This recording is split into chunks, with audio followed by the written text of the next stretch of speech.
שלום לכם. השבת בעזרת השם נקרא את פרשיות אחרי מות קדושים.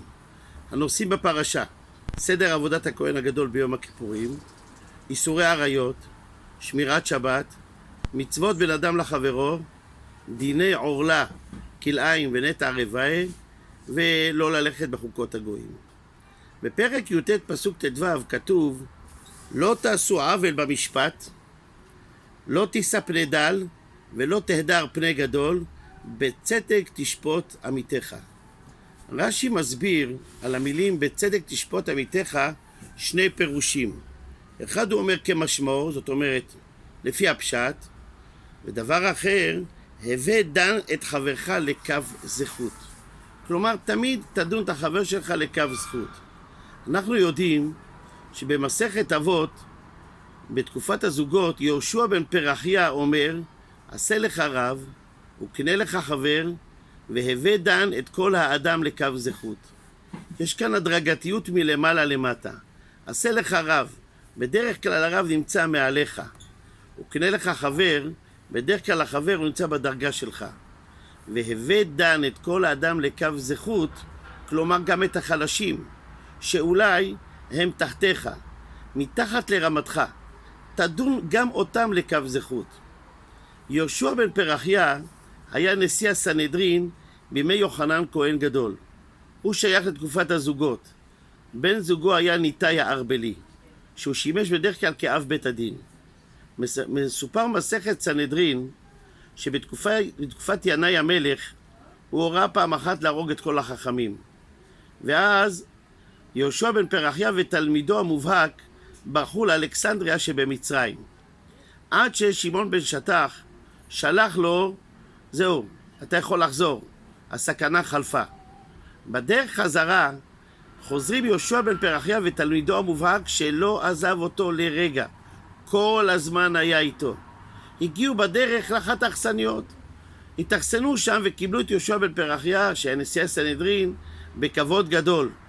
אומר יהושע בן פרחיה לתלמידו: כמה נאה אכסניה זו, כלומר איזה יופי מקבלים אותנו. תלמידו ענה לו: עיניה טרוטות, העיניים שלה מכוערות. הסתכל עליו יהושע בן פרחיה: רשע? זה מה שאתה חושב? זה מה שאתה מסתכל על בעלת האכסניה ולא על איך שהם מקבלים אותנו? לקח 400 שופרות ונידע אותו. כך מסופר מסכת סנהדרין. בא אותו תלמיד, ביקש כמה פעמים סליחה.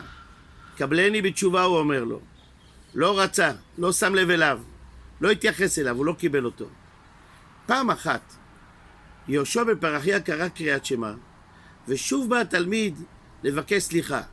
הפעם חשב יהושע בן פרחיה לסלוח לו, רק סימן לו ביד: תמתין. זאת אומרת, תמתין שנגמור קריאת שמע. התלמיד פירש את תנועת היד ששוב הוא מסלק אותו. ככה הוא הבין. לקח אותו תלמיד לבנה והשתחווה לה. זאת אומרת, אני בועט בך ובדת שלך, אני עובד עבודה זרה. אמר לו רבו: חזור בך. אמר לו: כך מקובלני ממך, שמי שחוטא ומחתי הוא לא יכול, לא מספיקים בידו לעשות תשובה, לא יכול לחזור בתשובה. אותו תלמיד, גם הוא קראו לו יהושע, אבל בעולם הוא נודע כישו, ישו הנוצרי. כך התחילה הנצרות, מאותה טעות שעשה יהושע בן פרחיה. לכן הוא אמר במשנה: הווה דן את כל האדם לקו זכות. אל תתעקש, אל תעשה, תראה איזה תקלה יצאה תחת ידי. הרב דוב יפה ממשיל את לימוד הזכות על האדם לאדם שעבדה לו עבודה יקרה.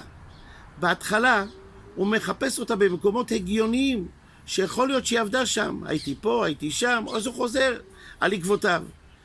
אם הוא לא מוצא אותה, הוא מתחיל לחפש אותה במקומות מאוד לא הגיוניים. אולי, מי יודע, התגלגלה לשם.